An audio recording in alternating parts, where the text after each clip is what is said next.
Hi all, അസ്സലാമു അലൈക്കും. Welcome back to our channel. ഇന്ന് ഞാൻ വന്നിട്ടുള്ളത് കുക്കറിൽ ഒരു ചീസ് കേക്കുമായിട്ടാണ് കേട്ടോ.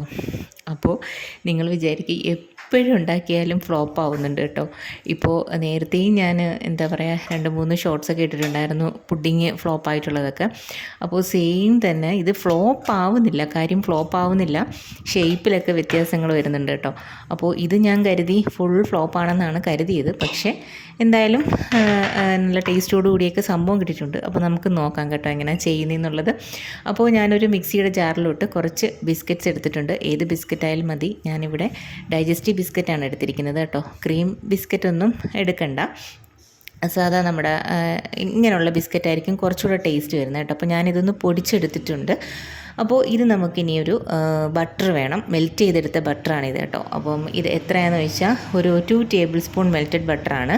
ഇതും കൂടെ ചേർത്ത് കൊടുത്ത് നമുക്കിതൊന്ന് മിക്സ് ചെയ്തെടുക്കാം. ഞാനിവിടെ കൈയാണ് ഉപയോഗിക്കുന്നത് കേട്ടോ. അപ്പോൾ നിങ്ങൾക്ക് സ്പൂൺ കൊണ്ട് മിക്സ് ചെയ്താലും മതി. അപ്പോൾ കൈ കൊണ്ട് ചെയ്യുമ്പം എല്ലായിടത്തും ഒരേപോലെ നല്ല ലെവലായി കിട്ടും കേട്ടോ. അപ്പോൾ ഇതേപോലെ നല്ല രീതിയിലൊന്ന് നമുക്കതിൻ്റെ തരികളൊക്കെ എന്താ പറയുക കട്ടയായിട്ട് കിടക്കുന്നൊക്കെ ഉണ്ടെന്നുണ്ടെങ്കിൽ നമുക്കൊന്ന് പൊടിച്ചെടുക്കാൻ പറ്റും. അപ്പോൾ ഈ പാത്രമാണ് ഞാനിവിടെ എടുക്കുന്നത് കേട്ടോ. അപ്പോൾ ഞാൻ ബേക്ക് ചെയ്യുന്ന ആ ഒരു സമയത്ത് ബേക്കിംഗ് സ്റ്റാർട്ട് ചെയ്തിട്ടുണ്ട്. കുറേ വർഷമായിട്ട് ഇപ്പം നിർത്തി വെച്ചിരിക്കുകയാണ് കേട്ടോ. അപ്പോൾ ആ ടൈമിൽ വാങ്ങി വെച്ചതാണിത്. ഇപ്പം പൈയൊക്കെ ചെയ്യാൻ വേണ്ടിയിട്ട് വാങ്ങി വെച്ചൊരു ഡിഷാണ് കേട്ടോ. അപ്പോൾ ഞാൻ ഇതിൽ ചെയ്യാമെന്ന് കരുതി.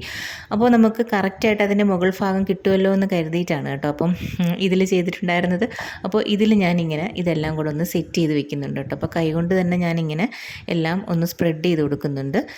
അതിനുശേഷം ഞാൻ സ്പൂൺ കൊണ്ടൊന്ന് ലെവലാക്കി നല്ലതുപോലെ ഒന്ന് ഫിറ്റാക്കി എടുക്കുന്നുണ്ട് കേട്ടോ. അപ്പം സൈഡ് മൊത്തം നല്ല പ്രസ് ചെയ്ത് നമുക്കിതൊന്ന് ഫ്രിഡ്ജിൽ ഒരു കുറച്ച് നേരം വെച്ചാൽ മതിയാവും, ഒന്ന് സെറ്റാക്കി കിട്ടാൻ വേണ്ടിയിട്ടാണ് കേട്ടോ. അപ്പോൾ അതിന് ശേഷമാണ് നമ്മൾ ക്രീമൊക്കെ ഒന്ന് മിക്സ് ചെയ്തെടുക്കുന്നത് അതിൻ്റെ മുകളിൽ ഒഴിക്കാൻ വേണ്ടിയിട്ട് കേട്ടോ.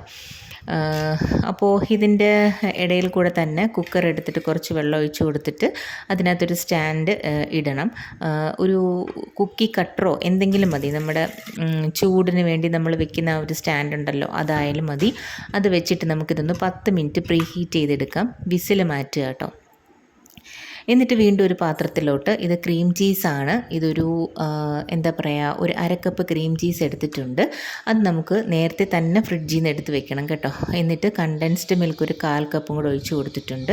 ഫ്രഷ് ക്രീം വേണം, 2 ടേബിൾ സ്പൂൺ കോൺഫ്ലോർ വേണം. ഈ വാനില എസൻസും കൂടെ ചേർത്ത് ഞാൻ നല്ല രീതിയിലൊന്ന് മിക്സ് ചെയ്തെടുക്കാം കേട്ടോ. അപ്പോൾ ഇതേപോലെ ഇപ്പം നമ്മുടെ ക്രീം ഇവിടെ സെറ്റായിക്കൊണ്ടിരിക്കുകയാണ്. അപ്പോൾ ഇതേപോലെ വേണം മിക്സ് ചെയ്തെടുക്കാൻ വേണ്ടിയിട്ട്. അപ്പോൾ എന്താ പറയുക, എനിക്ക് പറ്റിയ ഇതിലെ പാളിച്ചയെന്ന് പറയുന്നത് നമ്മളിപ്പോൾ നേരത്തെ ഫ്രിഡ്ജിൽ വെച്ചിരിക്കുന്ന സംഭവം എടുത്തിട്ടുണ്ട് കേട്ടോ. അപ്പോൾ ഇതിലോട്ട് നമ്മൾ ഇതൊന്ന് ഒഴിച്ചു കൊടുത്ത് സെറ്റാക്കി വെക്കാം. അപ്പോൾ ഞാൻ വിഷയത്തിലേക്ക് വരാം. അപ്പോൾ എന്താ പറ്റിയെന്ന് വെച്ച് കഴിഞ്ഞാൽ ഇത് വലിയ ഒരു എന്താ പറയുക നമുക്ക് ഇഞ്ച് അനുസരിച്ച് വേണം നമുക്കിതിൽ സെറ്റ് ചെയ്ത് വെക്കാൻ വേണ്ടിയിട്ട്. അതൊരു ഫാൾട്ടാണ്. അപ്പോൾ എൻ്റെ കയ്യിൽ ഇതുണ്ടായത് കൊണ്ടാണ് ഞാനിങ്ങനെ വെച്ചത് കേട്ടോ. അപ്പോൾ മേൽഭാഗം കിട്ടാൻ വേണ്ടിയിട്ടാണ്. പിന്നീട് നമ്മൾ കുക്കറിൽ വെക്കുമ്പോൾ സൂക്ഷിച്ച് വെക്കണം. ഇതിൻ്റെ അടിയിലൊരു പ്ലേറ്റ് ഉണ്ടായിരുന്നല്ലോ. അപ്പോൾ ഞാൻ വെച്ച സമയത്ത് ആ പ്ലേറ്റ് മുകളിലോട്ട് പൊങ്ങിയിട്ടുണ്ടായിരുന്നു. അപ്പോൾ ആകെ ഡെസ്പായിട്ടുണ്ടായിരുന്നു കേട്ടോ. ബാക്കി വീഡിയോ ഒന്നും ഞാൻ എടുത്തിട്ടില്ല. ഞാൻ വിചാരിച്ചു കുളമായി കിട്ടുമെന്നാണ് വിചാരിച്ചത് കേട്ടോ. അപ്പോൾ അതുകൊണ്ടാണ് ഞാൻ വീഡിയോ എടുക്കാഞ്ഞത്. കട്ട് ചെയ്തതിന് ശേഷം എന്തായാലും ഒന്ന് വീഡിയോ എടുക്കാമെന്ന് കരുതി. കാരണം ഇത് പെർഫെക്റ്റ് റെസിപ്പിയാണ് കേട്ടോ. നല്ല ടേസ്റ്റും കാര്യങ്ങളൊക്കെ ഉണ്ടായിരുന്നു. നിങ്ങൾക്ക് കാണുമ്പോൾ തന്നെ മനസ്സിലാവും. കുറച്ച് എന്താ പറയുക ഞാൻ കുറച്ചാണ് എടുത്തത്. അപ്പോൾ അതിന് നല്ല രീതിയിലത് പൊങ്ങിയൊന്നും വന്നിട്ടില്ല. ആ ഒരു പ്രശ്നമേ ഉള്ളൂ. അപ്പോൾ ഇതിൻ്റെ പുറത്ത് നമുക്ക് ന്യൂട്ടല്ലയോ ഇപ്പോൾ എൻ്റെ കയ്യിലുണ്ടായിരുന്ന ആ സിറപ്പ് വെച്ചിട്ടാണ് ഞാനിവിടെ ഡെക്കറേറ്റ് ചെയ്തെടുത്തിരിക്കുന്നത് കേട്ടോ. അപ്പോൾ ന്യൂട്ടല്ല ആണെങ്കിലോ എന്താണെങ്കിലും മതിയാവും. അപ്പോൾ ഇങ്ങനെ കിട്ടിയിട്ടുണ്ട്. അപ്പോൾ അതിൻ്റെ ബേസ് പെർഫെക്റ്റ് ആയിട്ട് എനിക്ക് കിട്ടിയിട്ടുണ്ട്. അപ്പോൾ അത് കണ്ടതിന് ശേഷമാണ് ഞാൻ വീഡിയോ എടുക്കാൻ തുടങ്ങിയത്.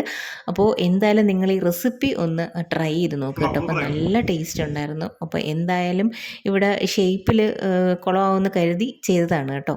അപ്പോൾ മക്കൾക്കൊക്കെ ഇഷ്ടപ്പെട്ടിട്ടുണ്ടായിരുന്നു. അപ്പോൾ ഒരാളില്ല, ഒരാൾക്ക് ഇപ്പം കൊടുക്കുകയാണ്. അപ്പോൾ ഇക്കായ്ക്കൊക്കെ ഇഷ്ടപ്പെട്ടു കേട്ടോ. നല്ല രീതിയിൽ നല്ല ടേസ്റ്റ് ഉണ്ടായിരുന്നു എന്ന് പറയുന്നുണ്ടായിരുന്നു. അപ്പോൾ എന്താ പറയുക ഷേപ്പിലല്ല ലുക്കിലല്ല കാര്യം ടേസ്റ്റിലാണെന്ന് പറയുന്നത്. എന്തായാലും അത് കറക്റ്റാണ് കേട്ടോ. അപ്പോൾ എല്ലാവരും ഒന്ന് ട്രൈ ചെയ്ത് നോക്കിയിട്ട് ഒന്ന് ഫീഡ്ബാക്ക് അറിയിക്കണേ.